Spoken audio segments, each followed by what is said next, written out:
Hi, David Erdos back with a new poem. It's a terrible world. Endless hours of this YouTube channel are testament to that. But at a time when things only seem to be getting worse, there are small flickers of hope. One of those actually occurred on Friday, just gone, with the release of a new record by a band of gentlemen who are now in their ninth decade, who seem to be one of the only perennial things that you can rely on despite their troublesome history or interesting or fascinating history on both sides of the cultural divide, and in both the counterculture and the mainstream, and how they epitomise fame and glory and degradation and sex and spirit and all points in between. So this poem is a poem of hope, and it's a tribute to the Rolling Stones. I've been working away for a week and I'm going slightly mad. I'm seconded away. And the last thing I wanted to do was to write something or type something up. My fingers are at the end of their tethers, but this felt like it was going to come out. And it did. Diamonds in the Moss. Bruce Robinson once described Vivian McKerrell, his friend and the inspiration for Withnail, as diminished in dying, middle-aged, stomach-drinking, and still listening to the Stones. But why not resist that slight slur when 6 decades on they're still playing, releasing at 80 years old a new blessing for which no jibe or jury or even observant Jew could atone. Hackney Diamonds, they say, refers to the shattered glass of a windscreen, something akin to East London aggression, and this is a London band after all, albeit suburb burned.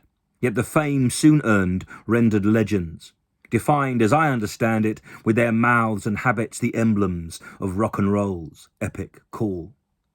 These bomb-born boys, the squirts of 43, set the template for pop which has bubbled from microphone spit to champagne in the Caribbean and Kent. Yet sour or sweet, they stay special. Regardless of taste, Richards, Jagger, the Lost Watts and Wood make the claim for being the greatest of all, besting even the Beatles, if not in content, then power, both staying and stored in the drawl of Mick's wide-mouth sprawl, or Keith's guitar and drug-drawn mythos.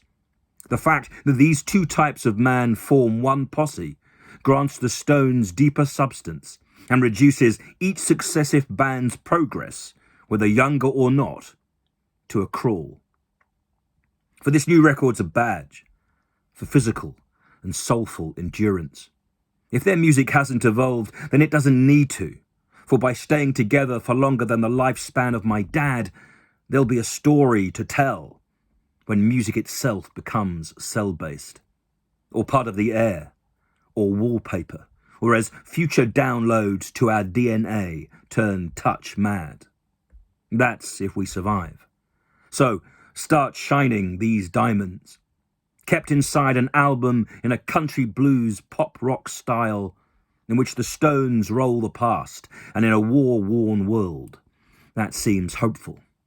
To make it an effective part of the present, easing out an example for others who seek to swagger down the same mile, whether country or not. And to do that at 80 is to revive your grandparents and perhaps further back, revealing what is possible for us all through both the spirit of man and the sinew. The video for their lead single, Angry, makes you prize Sydney Sweeney's figure, but it's for Keith's smoking sneer on the billboard and Mick's pout and preen pursed lips crack into the widest of smiles, made from knowing your place and respecting the fact that you will not be as famous and will not contribute half as much as those young rebels, now old. These former fires, soon vapoured. Just look at Keith's fingers. Arthritic, beauty still flows through that touch. And look at how he's still here, alongside Jagger's advert for fitness. His PE teacher father clearly installed in his bones the means to prosper and rise, as well as how to defy time's racked stages. Ladies and gentlemen, fate and fame won't forget them. I give you the louche and the lauded, and with Wyman and McCartney on bass, and the ghosts of Jones and Watts gathered to them, reignite the fight and the fire of the fucking and feared Rolling Stones. David Erdos, the 22nd of October, 2023.